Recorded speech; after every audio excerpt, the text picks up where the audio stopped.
Hopewell rocks in New Brunswick.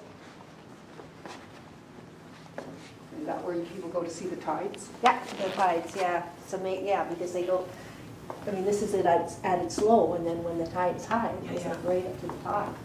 So it's quite something to see.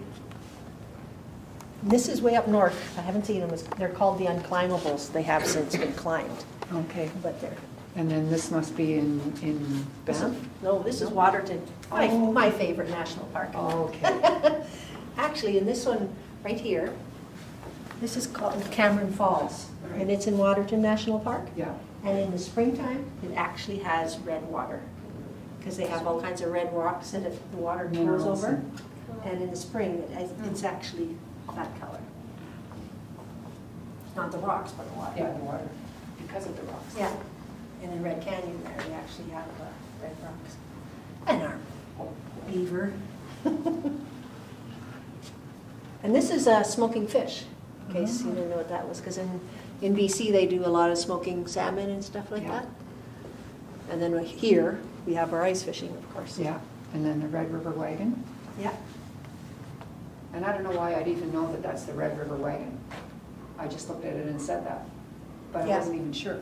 And these are Métis, actually, that I have in there. That was what the black and white photo that I went from and said, so.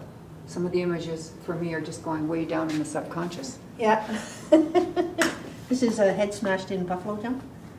So it was hard to get a good image of that because there isn't necessarily one that really exists. Yes. Just depictions. This was one of the snowy owl. I thought, how am I going to do something that's all white? And I might do it a little different now, but yeah, it was interesting to try and figure out how you're going to do something that's all white. And looking at it, that's what it looks like. Mm-hmm.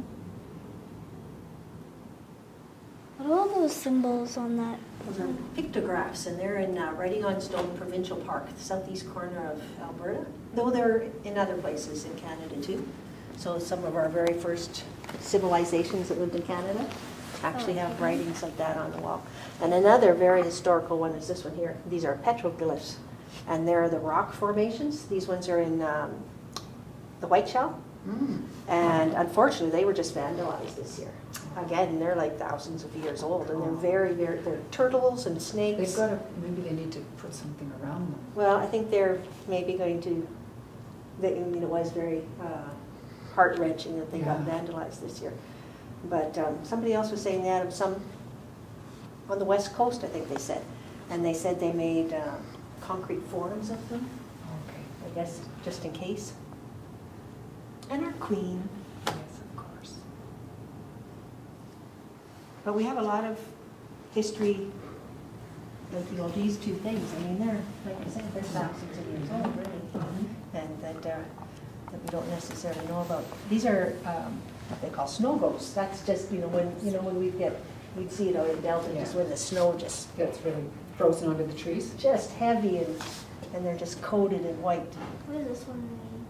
That's from the Museum of Anthropology in Vancouver, and that's the raven and the humans coming out to live on the earth.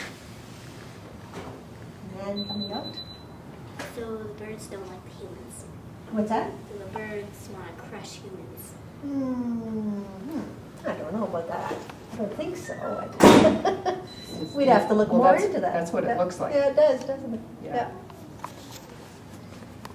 I don't know the symbolism that they were intending. Yeah. Bill Reed, he's a very famous Haida artist, and he did this, as he did several other really important ones.